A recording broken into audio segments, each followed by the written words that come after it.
ভারত রোহিঙ্গা সংকটের বেনিফিশিয়ারি, ভারতের স্বার্থ আছে, কালাদান প্রজেক্ট এগুলো আমরা জানি বুঝি।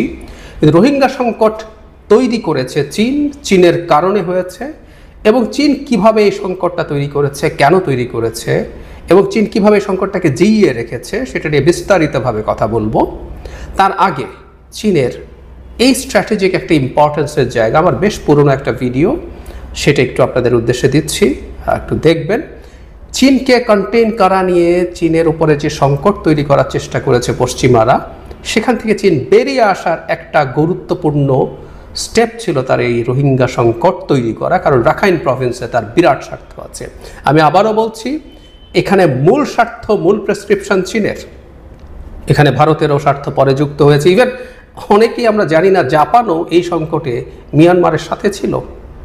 ইয়াস, বাংলাদেশ সরকারের সাথে কেউ ছিল না, রাশিয়া ছিল। ভারত ভোটদানে বিরত থাকার আলাপ আসে, চীন বহুবার ভেটো দিয়েছে মিয়ানমারের হয়ে নিরাপত্তা পরিষদে। বিস্তারিত আলোচনা নিয়ে আসছি। এই ভিডিওটা একটু দেখে রাখুন। এই ভিডিওটা এই অঞ্চলের জিওপলিটিক্স বুঝতে সাহায্য করবে এবং পরবর্তী যে আলোচনা সেটায় আপনাদেরকে সাহায্য করবে আশা করি। চীনকে কন্টেইন করার জন্য, চায়না কন্টেইনমেন্ট বলে, চীনকে এই এলাকায় আটকে ফেলার জন্য অনেকগুলো দেশের ইন্দো প্যাসিফিক কৌশল আছে। আমি আমার আগের একটা ভিডিওতে বলেছি। ইনফ্যাক্ট ইন্দো প্যাসিফিক কৌশলগুলোর মধ্যে সবচেয়ে যে গুরুত্বপূর্ণ ইন্দো প্যাসিফিক কৌশল, আমেরিকার ইন্দো প্যাসিফিক স্ট্র্যাটেজি, আইপিএস বলে, সেটা নিয়ে বিস্তারিত কথা বলবো খুব সহজেই। কিন্তু তার আগে ইনফ্যাক্ট আজকের ভিডিওতে আরেকটা জিনিস একটু আলোচনা করে রাখতে চাই, সেটা হচ্ছে ইন্দো প্যাসিফিক স্ট্র্যাটেজি কেন হলো, ইন্ডিয়ান ওশান এবং প্যাসিফিক এই দুটোকে একত্র কেন করা হলো। ইনফ্যাক্ট এটা একত্র ছিল না আগে। আমাদের মনে থাকার কথা, প্রেসিডেন্ট বারাক ওবামা 2012 সালে প্রথম পিভট টু এশিয়া এরকম একটা কথা বলেছিলেন, যে এশিয়াকে ভরকেন্দ্রের জায়গায় নিয়ে যেতে চেয়েছেন আমেরিকান ফরেন পলিসিকে, মধ্যপ্রাচ্য থেকে সরিয়ে, ইস্ট এশিয়া থেকে সরিয়ে এটাকে এখানে আনা। কিন্তু সেটাও ছিল মূলত ইস্ট এশিয়ান কান্ট্রিজ সাথে, এবং ওখানে কোন সমুদ্র, মহাসমুদ্র, প্যাসিফিক। এশিয়া প্যাসিফিক স্ট্র্যাটেজি আগেই ছিল, ওর মধ্যে পিভট টু এশিয়াও হচ্ছে মূলত পূর্ব এশিয়ার দেশগুলোর সাথে তার সম্পর্ক তৈরি করা, মিলিটারি, ইকোনমিক সহ যে কোনো ধরনের টেকনোলজিক্যাল সব সম্পর্ক তৈরি করা, কারণ ওখানেই চীনের সাথে মূল সমস্যাটা, ওখানেই চীনের সাথে অনেকগুলো দেশের সংঘাত আছে। সুতরাং এই ছিল কৌশল। কিন্তু এরপর জাপানের প্রধানমন্ত্রী, যিনি মারা গেছেন একজন আততায়ীর গুলিতে, শিমিজো আবে দীর্ঘদিন কাজ করেছেন যে না, শুধু প্যাসিফিক হলে হবে না, ইন্দো প্যাসিফিক স্ট্র্যাটেজি হতে হবে, ইন্ডিয়ান ওশানকেও চায়না কন্টেইনমেন্টের সাথে যোগ করতে হবে। প্রশ্ন হচ্ছে কেন? এই জায়গাটা একটু বুঝে রাখা দরকার। এশিয়ার সাউথ ইস্ট এশিয়ার দেশগুলোর সাথে চায়নার সংকট কেন আছে আমরা জানি। একদিন আমি আলাদা একদম বিস্তারিত একটা ভিডিও করবো এটা নিয়ে। সাউথ চায়না সিতে, ইস্ট চায়না সিতে সমস্যা আছে প্রতিষ্ঠিত। ইস্ট চায়না সিতে জাপানের সাথে সমস্যা আছে, সাউথ চায়না সিতে অন্তত 5টা দেশের সাথে, Philippines, Indonesia, Malaysia, Brunei, Vietnam, এদের সবার সাথে মেরিটাইম বাউন্ডারি। চায়না তার একটা 9 লাইনের মাধ্যমে পুরো সাউথ চায়না সি সে নিজে ক্লেম করে, যেটা তার মালিকানা। ফলে যেটা দাঁড়ায় সেটা হচ্ছে কোনো দেশের আর অলমোস্ট কোনো সমুদ্র থাকে না। ছবিতে দেখলেই বুঝবেন। এগুলো খুব টেকনিক্যালিটিস হয়ে যায়, কিন্তু একটু বুঝতে হবে আমরা যদি বুঝতে চাই বিস্তারিতভাবে। প্রত্যেকটা দেশের একটা টেরিটোরিয়াল ওয়াটার্স বলে, তার ভূখণ্ডের পাশে একটা পানির এলাকা আছে, ওটা তার সার্বভৌম ভূমির মতো, 12 নটিক্যাল মাইল বলে। এরপর 200 নটিক্যাল মাইল একটা জায়গা আছে, এটাকে এক্সক্লুসিভ ইকোনমিক জোন বলে, ইইজেড। এটার পানির অংশটা আন্তর্জাতিক জলরাশি, কিন্তু নিচের যে মাটি আছে সেটা ওই দেশের এক্সক্লুসিভ সম্পদ আহরণের সুযোগ আছে। মাছ ধরা, ওখানে যদি গ্যাস পাওয়া যায়, এই যে আমাদের বাংলাদেশের যে গভীর সমুদ্র ব্লক দিয়েছে, এগুলো সব আমাদের এক্সক্লুসিভ ইকোনমিক জোনের পার্ট। 9 লাইন করার পর কোনো দেশের অলমোস্ট আর কোনো এক্সক্লুসিভ ইকোনমিক জোন থাকে না, সব চায়নার হয়ে যায়। এবং হলো কি কি করেছে ওসব নিয়ে একদিন আর্টিফিশিয়াল আইল্যান্ড তৈরি করা থেকে শুরু করে বেস টেস মিলিটারি বেস বানানোর একদিন আলোচনা করব। সো আমেরিকা চিন্তা করলো এখানেই তো সংকট, আর তাইওয়ান তো আছেই, তাইওয়ানকে যদি যোগ করেন, তাইওয়ান যদি নিজেকে স্বাধীন দেশ দাবি করে, সো তাইওয়ানের সাথে তাদের সমুদ্র সীমার সমস্যা আছেই। সো তাদের একটা প্ল্যান তৈরি হলো যে এদের সাথে করি, এদের সাথে করলেই সুবিধা হবে এবং এখানেই মূল সংকটটা, যেহেতু এদের সাথেই সম্পর্ক হোক। চীনের আমরা যদি ম্যাপটা খুব ভালো মতো খেয়াল করি, আমরা চীনের আশপাশে তাহলে সব দেশের সাথে, এদিকে ল্যান্ড বর্ডারে তার ভারতের সাথে মারাত্মক সংকট, তাহলে তার সংকট নাই কোথা, সে চারদিকে ঝামেলা বাঁধিয়ে বসে আছে। এই যে ঝামেলা বাঁধিয়ে বসে থাকলো, ফলে এইখানে একটা এক্সট্রা মনোযোগ আমেরিকার হবে, এটা মানলাম, কিন্তু সমস্যাটা আরো বেড়েছে। খেয়াল করি আমরা, মালাক্কা স্ট্রেইট, একটা স্ট্রেইট বলে একটা শব্দ ইংরেজিতে বলি আমরা, ভূপ্রাকৃতিকভাবে বাংলার মধ্যে প্রণালী বলি। এটা হচ্ছে দুটো ল্যান্ডের মাঝখানে খুব সরু একটা সমুদ্রপথ, এটাকে স্ট্রেইট বলি, তাই তো? আমরা এর মধ্যে হরমুজ স্ট্রেইটের কথা কেউ কেউ জানি, পারস্য উপসাগর আর ওমান উপসাগরকে সংযুক্ত করা, অত্যন্ত এগুলোকে চোখ, মানে স্ট্রেইটকে চোখ পয়েন্ট বলে। চোখ পয়েন্ট বলে মানে হলো এগুলো দিয়ে আপনাকে বেরোতেই হবে, যেতেই হবে, এটাতে না গেলে আপনি পারবেন না, কিন্তু জায়গাগুলো খুব সরু সমুদ্রের তুলনায়। সো হরমুজ স্ট্রেইটের মধ্য দিয়ে পৃথিবীর 1/3 গ্যাস আর 1/4 তেল পরিবাহিত হয়।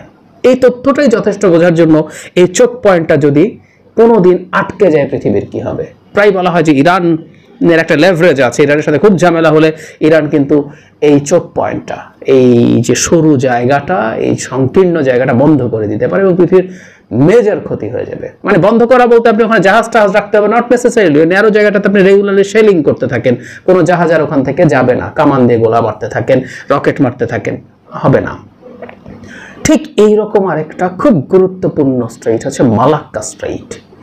খুব সামান্য একটা বর্ডার থাইল্যান্ডের আছে, মূলত এটা মালয়েশিয়া ইন্দোনেশিয়ার সুমাত্রার সাথে মাঝামাঝি জায়গায় এবং কিছু অংশ সিঙ্গাপুরও আছে। এখানে একটা ন্যারো জায়গা, জায়গাটা খুব ন্যারো না, মোটা দাগে যতটুকু আছে সেটা হলো 38 কিলোমিটারের মতো মালাক্কা স্ট্রেইটের গ্রস উইডথ। কিন্তু সমস্যা হচ্ছে সব জায়গা সমুদ্রে গভীরভাবে, এতটা গভীর না যে যেখানে ভালোভাবে জাহাজ চলতে পারে। সো ভালোভাবে জাহাজ চলতে পারে এরকম একটা জোন আছে যেখানে এর উইডথ, প্রস্থ হচ্ছে মাত্র 3 কিলোমিটার। এই 3 কিলোমিটার জায়গার মধ্য দিয়ে জাহাজ ঠিকঠাক পার হতে পারে, বড় জাহাজ। এবং এই স্ট্রেইট দিয়ে আপনি মানচিত্র যদি দেখেন, ইস্ট এশিয়াতে যত কিছু যাবে আর ওইদিক থেকেও যা এদিকে যাবে, এই জাহাজের পথ দিয়েই যাবে পারে। যদি এটাকে বাদ দিতে চান, খেয়াল করে দেখুন, আপনি ইন্দোনেশিয়া, এশিয়া বা পারলে অস্ট্রেলিয়া ঘুরে টুরে বিরাট একটা পথ ঘুরে ওদিকে যেতে হয়। তাহলে চায়না, জাপান, ফিলিপিন্স, ইন্দোনেশিয়ার একটা অংশ, ভিয়েতনাম, লাওস, আপনি যা যা দেখেন মোটামুটি সব দেশের পণ্য এই মালাক্কা স্ট্রেইট হয়ে যেতে হবে, কোনো উপায় নেই। একটা হিসেবে দেখা গেছে প্রতি বছর কমপক্ষে 1 লক্ষ জাহাজ এখান দিয়ে যায় এবং পৃথিবীর টোটাল ট্রেডের অ্যাটলিস্ট 1/4 সব ট্রেড যদি হিসাব করি আমরা। হরমুজের ক্ষেত্রে এটা জ্বালানির জন্য খুব ইম্পর্টেন্ট ছিল, এটা জ্বালানি সহ সব পণ্য যদি হিসাব করি 1/4 পণ্য পরিবহন হয় এই জায়গা দিয়ে। তাহলে খেয়াল করি তো আমরা, চীনের সাথে কোনো একটা সংকটে যদি মালাক্কা স্ট্রেইট বন্ধ করে দেওয়া হয়, চীনের কি হবে? এবং এটা হবেই, এটা করা হবেই, এটা করা ওই একই সোজা। সামান্য একটা জায়গা 3 কিলোমিটার, এত জায়গা ন্যারো আছে, আপনি ওখানে যদি ক্রমাগত অ্যাটাক করতে থাকেন, ওখান থেকে জাহাজ চলবে না, ফলে চীনের অর্থনীতি খুব সিরিয়াস, চীন তো না, ইনফ্যাক্ট অন্য দেশেরও সমস্যা হবে, কিন্তু চীনের অর্থনীতি খুব সিরিয়াস সংকটে পড়ে যাবে। এই সংকটটা চীন দেখে। শুধু তাই না, ইনফ্যাক্ট আরেকটা জিনিস একটু অফ টপিক, কোনো একদিন আলাদাভাবে আলোচনা করব। চীনের মানচিত্রটা খেয়াল করি তো আমরা, চীনের মানচিত্রে সমুদ্র যে অঞ্চলটার সাথে আছে সেই পয়েন্ট থেকে তার পূর্বে যে সিনজিয়াং প্রভিন্সের শেষ প্রান্ত, ডিস্টেন্সটা কত বেশি, এখান থেকে জিনিসপত্র ওখানে নিয়ে যাওয়া কত লম্বা দূরত্ব না। সো চীনের একটা বিরাট অংশকে ভার্চুয়ালি ল্যান্ডলকড বলা হয়, এত বড় দেশ কিন্তু সমুদ্র একটা দিকে। এবং চীনের অর্থনৈতিক উন্নতি এবং চীনের যত যাবতীয় অবকাঠামো উন্নতি, মানুষ থাকার পরিমাণ সব মূলত এই সমুদ্র বেল্টটাতেই হয়েছে। চীনের পশ্চিমাঞ্চলে নিশ্চিতভাবেই মরুভূমি আছে, অনেক রকম সংকট আছে, পর্বত আছে, মরুভূমি আছে। তারপরও ওখানে দেখবেন খুব বেশি মানুষ থাকতে পারে না, কারণ এই সমুদ্রের সাথে কানেকশন কম থাকার কারণে। একটা দেশের কোথায় মানুষজন বেশি থাকে, কোথায় ডেভেলপমেন্ট হয়েছে, এটা বোঝার একটা খুব সহজ উপায় আছে, স্যাটেলাইট নাইট লাইট দেখা। চীনের ম্যাপ আপনি যদি দেখেন, দেখবেন ওই সমুদ্রের জোনটাতেই সবচেয়ে বেশি ডেভেলপমেন্ট হয়েছে। ফলে চীনের মাথায় একটা অল্টারনেটিভ চিন্তা, একদম মালাক্কা স্ট্রেইট যদি আটকে যায় তার তো বিকল্প লাগবে। এটার জন্যই চীন দীর্ঘদিন থেকে চেষ্টা করেছে থাইল্যান্ডের উপর দিয়ে একটা ক্যানাল তৈরি করে ফেলা, থাই ক্যানাল বা ক্রা ক্যানাল বলে।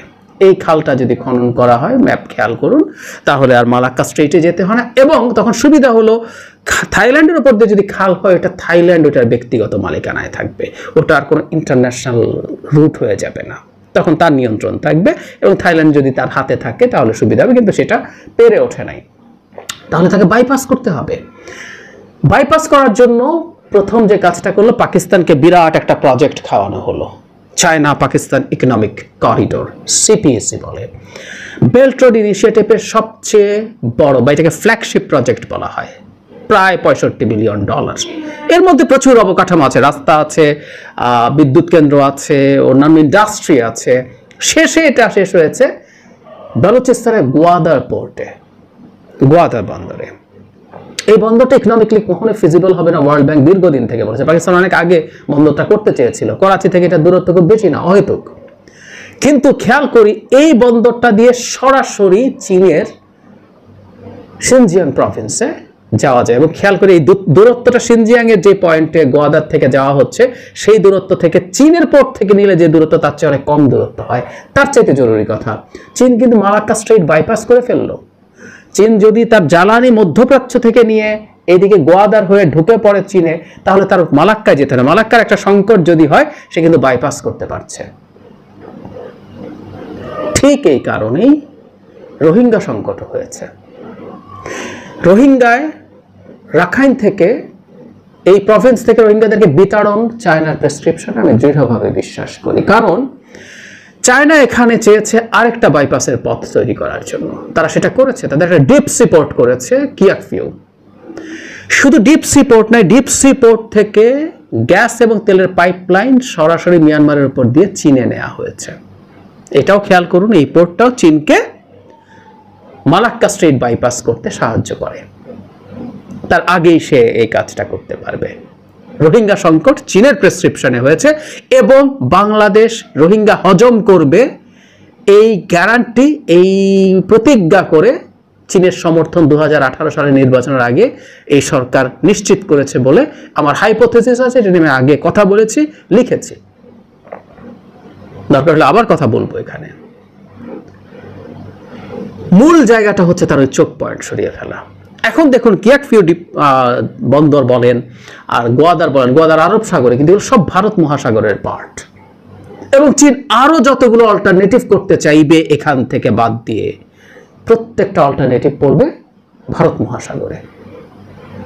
এবং ভারত মহাসাগরে যেহেতু এগুলো পড়বে, সুতরাং চীনকে অল্টারনেটিভটার ওখানেও যেসব দেশ আছে সেগুলোকেও আমেরিকা চাইছে, ওয়েস্ট চাইছে। তার এই সম্পর্ক, সব রকম সম্পর্ক, অর্থনৈতিক, প্রযুক্তিগত, দুর্যোগ মোকাবেলা, এগুলো সবচেয়ে জরুরি কথা, সিকিউরিটি সম্পর্কের সাথেও এদের সবাইকে জড়িয়ে ফেলা, তাতে চীন কোনোখানেই যাতে শান্তিতে থাকতে না পারে। কোনো একটা খারাপ পরিস্থিতি, শান্তিতে থাকতে বলতে নর্মাল অবস্থা হচ্ছে, তাইওয়ান দখল করতে গেছে, তখন তো তাকে ধরা হবে কোনো না কোনো ভাবে। এর আগ পর্যন্ত চীন যদি তার মতো করে চলে, আমি আমার আগের একটা ভিডিওতে বলেছি, আপনারা দেখেছেন, যে একটা প্রতিষ্ঠিত শক্তি, থুসিডিডিসের স্ট্র্যাপ দিয়ে আমি বুঝিয়েছিলাম, একটা প্রতিষ্ঠিত শক্তি আর একটা শক্তি যখন মাথা তুলে দাঁড়ায়, সেটা সে নেয় না, নেবে না। আজকে আমরা যাদেরকে চীনের পক্ষে দাঁড়িয়ে আছে মনে করছি, বলছে না কেন, ওর যদি পারে কেন হবে না। উত্তর হচ্ছে, চীন যদি আমেরিকাকে সরিয়ে 1 নম্বর শক্তি হয়, তাকে সে কোনো একদিন কেউ যখন সরাতে যাবে, ধরি ভারত সরাতে যায়, ও কিন্তু সেটা মেনে নেবে না। এটাই নিয়ম। এটাই শুদ্ধ কি অশুদ্ধ হয়ে আলোচনা যাচ্ছে, এটাই নিয়ম। সো চীনকে ভারত মহাসাগরে আগেই ধরতে হবে, এবং ভারত মহাসাগরের এই অল্টারনেটিভগুলো তাদের মাথায় রাখতে হবে। পাকিস্তানের স্ট্র্যাটেজিক ইম্পর্টেন্ট, ইম্পর্টেন্স এই কারণে আমেরিকা বা ওয়েস্টের কাছে অনেক বেশি যে গোয়াদারটা চীনের অত্যন্ত গুরুত্বপূর্ণ একটা বাইপাস হয়ে যায়, খুব গুরুত্বপূর্ণ বাইপাস, এবং এখানে তাদের একটা বিরাট ইনভেস্টমেন্ট আছে। সো পাকিস্তান দেশটা খুব সহজ হবে না, এবং এই পাকিস্তানে ভারত খেলছে, বালুচিস্তানে চাইনিজ ইঞ্জিনিয়ার বা চাইনিজ লোকজন প্রচুর কাজ করছে, তাদের উপরে নানান রকম অ্যাটাক হচ্ছে, এবং আমরা জানি বালুচিস্তানে এক ধরনের বিচ্ছিন্নতাবাদী বা স্বাধীনতা আন্দোলন আছে, সেই 47 সাল থেকেই আছে, এখন এটা চলছে। সো তাদেরকে পেট্রোনাইজ করা এবং এই কাজ চলছে, আমেরিকারও এই জায়গাটা দরকার। সুতরাং এরকম একটা জটিল জায়গায় পড়ে আছে। আমরা যেহেতু ইন্দো প্যাসিফিকের এখন অংশ এবং আমাদেরকে নিয়ে মাথায় এত ব্যথা, এই কারণে আমরা বঙ্গোপসাগরে আছি, ভারত মহাসাগরের অত্যন্ত গুরুত্বপূর্ণ একটা জায়গা, মালাক্কা স্ট্রেইট থেকেও আমরা খুব বেশি দূরে না, বা চীনের যে কিয়াকফিউ পোর্ট আছে, এই যে মাতার বাড়ি করা হচ্ছে, এখানে চায়নার মানে জাপানের একটা ফুটহোল্ড আছে, তার কাছ থেকে চীনের ওই ডিপ সি পোর্ট খুব বেশি দূরে না, এই সব কিছু অবস্থান তৈরি করা হচ্ছে। সো আমরা এর মধ্যে আসলে এই কারণেই ঢুকে গেছি, আমাদের কোনো অল্টারনেটিভ নাই। সমস্যাটা হচ্ছে একটা জনগণের সরকার থাকলে আপনি যতটুকু বার্গেন করার ক্ষমতা থাকতো, আপনি অনির্বাচিত জোর করে ক্ষমতায় থেকে যাওয়া সরকারের বার্গেন করার ক্যাপাসিটি নাই, আপনাকে ঘাট ধরছে সবাই। আমি ব্যক্তিগতভাবে মনে করি নির্বাচিত সরকার হলেও নানা রকম চাপে নানা দিক থেকে আমরা পড়তাম, উপায় নেই। চায়নার সাথে একটা সংঘাত আমেরিকান ইজ অলমোস্ট ইনএভিটেবল। একদিন ডিটেল আলোচনা করব যে একটা হিসেব নিকেশ বলছে 26-27 সালের দিকে চায়না তাইওয়ান ইনভেড, মানে তাইওয়ানকে সে তার সামরিকভাবে কবজা করার চেষ্টা করতে পারে। তাহলে কি হিসাব করে দেখেন, বাংলাদেশের আগামী সরকারটা, এই 24-এ যে সরকারটা হবে, সেই সরকারটা এই সময় থাকে। সুতরাং এই সময় একটা অ্যালাইনমেন্ট আপনার হয়তো লাগবেই, এই চাপ আপনার উপরে নির্বাচিত হলেও থাকতো, অনির্বাচিত হলে এই চাপটা এখন অনেক বেশি, অনেক ভয়ঙ্কর, এবং আমরা এর মধ্যে এই কারণেই আসলে ঢুকে পড়লাম। আমরা চাই বা না চাই, পছন্দ